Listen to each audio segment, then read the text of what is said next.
الباب الخامس دمبغال جوابانغال الوليمة no yewten fi walima ko wiyete walima ko mariage on alego defugol ñeemoɓe jama on ka mariage ko wiyete al walima. an Anas ibn Malik radiallahu ta'ala anhu anna nabiyya wonde annabaji Allah sallallahu alaihi wasallam ra'a ɓe yii ali ala Abdurrahman ibn Auf athara safaratin battane o ɗo parfum soyɗo ɗo haare on sami waɗi o parfum netejo ɗo haray no holli o jombi ɓe yi noon batte parfum on e makko ɓe humpitaki le mariage himo waɗi ɓe humpitaki cérémonie wil mum hino tumbodira fagala ɓe maki ma hada kon ɗum woni o batte parfum ko mi yi e ma ɗo Abdourahmane gala en he ya rasulallah inni min tazawwajutu mi jombigoy mi jombi imratan sonnajo ala wasini nawatin e dow pesande nawati min daɓe immorde kange ɓe mana ko façon monta jawdini ko hollugol legoy o waɗuno tenge jawdi ɗuɗundi legoy wasni nawatin min dahabin ko pesande nawat kange nawat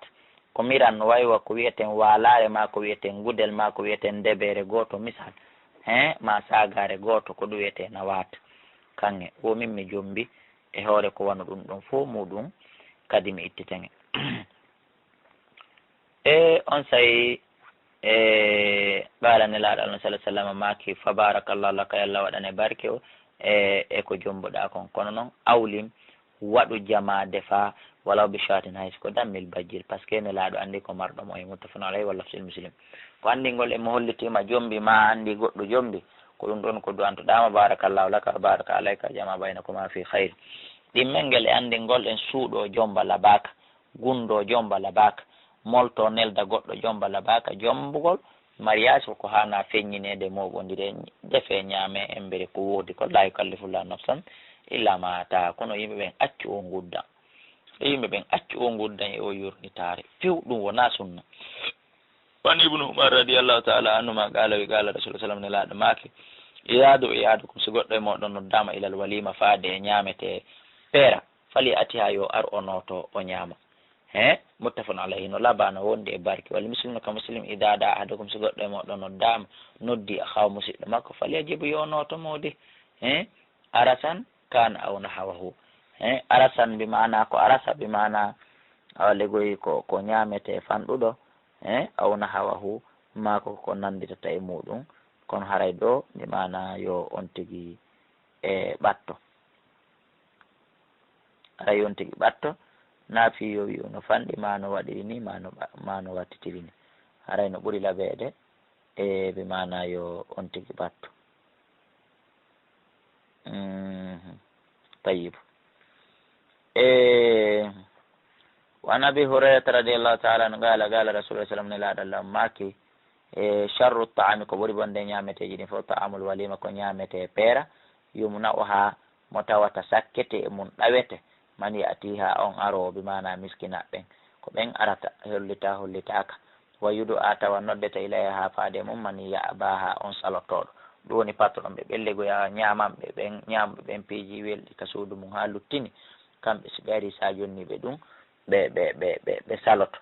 ɓennayi ɗo no hawri ma mi suusata nebban ɗam ma no warrini par ce que ko joni ɓe ñaami sifa mum ala no ɓe suusira nebban ɗam e nelaɗo Allah noon maaki e ko ɓuuri bonde ñaameteji ɗin fof ko tawata ko ɓen patron ɓe ñamata ko ɓen tun noddete forcé miskina hoye weela ko koyta koye ɗon noddetake hollitatake haɗa ñaameteji ɗin fof ko ɗon ɓuuri bonde mana ko andingol en sa waɗi peera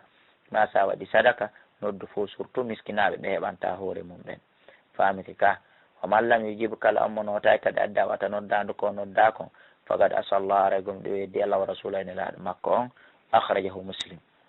wano ƴettama e makko kanko muslim qala wi qala rasul sallam ne laaɗo Allah maki ida duyi ahadukum si goɗɗo e moɗon noddama fali yujibu yo noto yo onortoro kadi teppere nden ko ɗum hani fa in kana si laatike tawi ko fi ñamete o noddira sa e man ko horɗo fali yusalli yo du'anoɓe du'a on nafa ɓe fof maɓɓe fa in kana so laatike moftiran ko taƴuɗo bimana na o horuɗo haray fali yutim yo ƴetto o ñama haray kono ɗon ɓuuri labede akhraja muslim aydan hay so tawi woni nodduɓe maɓe ñamete o wona julɓe ma dama ñamete on ko daguiɗo si ɓe neldi noddima haray no hani ka ɓattoɗa ñama wala no waɗani hadis o min hadis jabirina wa sifa mo qala fa in sha stewni on tigi no yiɗi ta'ama yo ñaami on caasi mo yiɗi taraka o acca ɗum ɓi mana ɗum ko simo huuri wani ibnu mas'ud radiyallahu ta'ala qala wi qala rasulullah sallallahu alaihi wasallam maki ta'amul walima ñaamete peera awwala yawmi haqqun ko arande e ñalande ko woni gonga kon wa ta'amu yawmu sani ko ñaamete ɓe maki ta'amul walima ñaamete peera awwala yawmin kaka arande ñallal wi mana ko ñande mariage on tun haɓɓo ɓuri hanude wa ta'amu yawmin e ñaamugol ñaamete on ñallal a saniya ɗi mangal sunnatun ɗum ko sunna wi mana ñaamugol ñaamete peera on ñande ñallal aranalngal haɗɗum ɗum ko wajibi ligoy a ligoy ko forcé a ligoy ko haanu ɗum ligoy e hoore ñaamoɓen e ñaamanteɓe wi mana e hoore jombowo on saabu defugol makko e notagol population amma ñaamugol ñaamete on bimbi mariage on ñaame hande ha lutta janngo kadi ñaame sunnatun ɗum ɗon ko sunna wi mana ella la e mum defugol buy ñaame poto patanne ha janngo ñi e buy lutta e si buy lutta taɓe marana hoore mum ɓe fof kadi kaka ma dawirta janngo inna hino ari andugol si jomba weeti e jam tawana ɗum ɗon addi ɓe sondu ko koɗo maaro kono ko genal ngal ndu ɓarorta ñaamugol ɗon e bimbi peera on ɗum ko sunna wa ta'amu yawmi salisi amma noon ñaamugol ñallal tata ɓangal ɓe mana bimbiti jama on tawa haniñi eno paaki to e to ne laaɗo maki ɗum ɗon sum'atun ko nani julɗo yo renoy ɗum ɗon hande kadi sunna on feƴƴi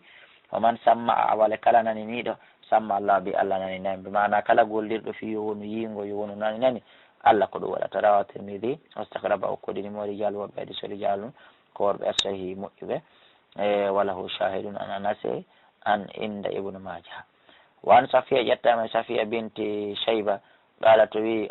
awlaman nabi sallallahu alaihi wasallam ne laaɗo Allah on defuno ala basen sa e dow yoga e sonna e makko ɓen ka o jombi ɓe madina min shayrin immorde e gawri akhrajahu al-bukhari wan anas ƴettama anas qala wi aqama nabi sallallahu alaihi wasallam ne laaɗo Allah on ñiiɓi bayna khaybara wal madina hakkunde khaybara e madina salasa layalin balɗe tati yabna alayhi bisafayatin ne laaɗo Allah ñiiɓi hakkunde Khaybar e Madina jemmaji tati yubuna alayhi tawino mahanede moɗon bisafiyatin ɓe mana tillisuhum fa da'awtul muslimina minude julɓen ila walimatihi faade walima makko ɓe mana faade peere makko mi informi jama on ari fama kana fiya eno e nder ko laati e mum min khubsin immorde biredi wala fama kana hino e nder ko woni fiya e nder ñameteji ɗin min khubsin immorde biredi wala laha min haala tew wala emo wama kana hino toon kadi konko laati fiya e nder muɗum tew illa an amara bil an ta'i sona yamireɓe mana al an ta'i taƴƴidirgol accira noon fa basatat mi fonta yugo wama kana e konko laati fiya e muɗum wama kana ala ko laati fiya e muɗum illa an amara sona yamirte bil an ta'i ɓe mana haɗitagol taw fa basatat o fonta sokewol ngol falga alayha tamra o ko ɗum falga alayha o feri e dow mum astamra tamarore nde e tamaroje ɗen wo alqata ɓe mana wal aqta e kosa yornaɗan e kosa yornaɗan ɓe mana condi ɓira wa samni e ɓellere muttafon alayhi hadis on ko fottanaɗo wallah sulil boukhari konngol ngol ko imam boukhari wa rajulin ƴettama e gorko min ashabi nabi e sahabajo ne laaɗo inde nde wolaka qala ida jtama da iyani si hawtodiri noddanduji ɗiɗi ɓeeɗa noddima konno watta ɓa senditotako faaji baray koye anoɗo agraboma baban ɓurɗo ɓattade dambugal o ɓe mana kawtalji ma ɓurɗo proche o hay so tawino hiɗa anndi on ɗon haray ko futti halno gasa o noddirma o to ko tew kono haray nde tawno kawtale maɓe ɗen fof ko kawtale ɓe ma kono haray koɓe wurɗa ɓattodirɗe ɓen kadi haray ko haqqe ɓen ɗon on ɓuuri jaddude haqqe ɓeeɗa on ɓe maki noon kamɓe ne laaɗa fayin sabaga aduma si goɗɗo e maɓɓe adike oya ko toon woɗɗi wo ko toon woni ɗatanƴini welatama ɗuɗata o haray fa ajibu ko yano to Allah de on sabaga adiɗo noddude ekkito ɗen gollitirgol o hadise moƴƴi siɓɓe julɓe hawkende rerako rawa Abu Dawud wa sanaduhu da'ifun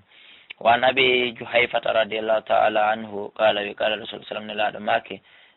la akulu muttaki'an min ñamata miɗo soɓɓindi rawa Bukhari ko andingol goɗɗo soɓɓindata ko ñama eɗen andi mi holli on ɗum en hollindiri ɗum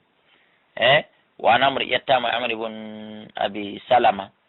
radiallahu taala anu qala o wi qala li wi anilla rasulullah sallam ni laɗum allah ya gulamu kayo pay kon siɗa ñamude sammillah wi bisimillahi abdoullah ibn oumar woni en sifanade kone laaɗo waajimo conseil mo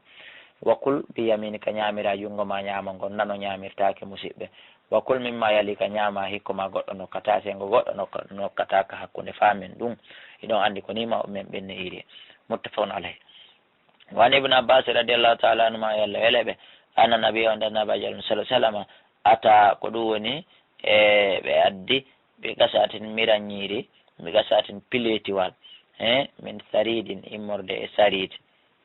nelaɗo allah addi ɗum piletiwal immorde e saride wa saride alhubse bimana ko biridi ɓe addi piletiwal ñamete ko ɗum woni min saridin immorde e biridi fagal nelaɗo ma kulu ñame min jawani bi ha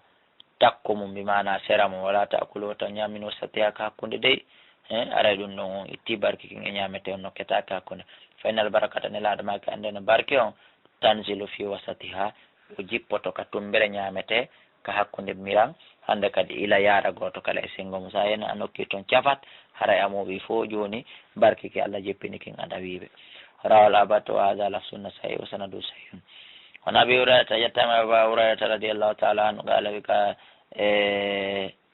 qala wi ma aba rasulullah sallam nelaɗo allah on ay binal taman ñamete gatto ha hande kana ɓe laata ko ida stashha chey an so tawi woni ɓe yiiɗi hunde ɓe welama hunde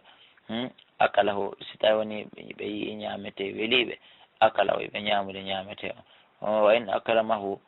wa in akrahu si ɓe añi ɗum kadi welali ɓe tarakahu ɓe accitay ko alda e sabotugol ko alda e yennugol ma ɓisagol muttafaqun alayh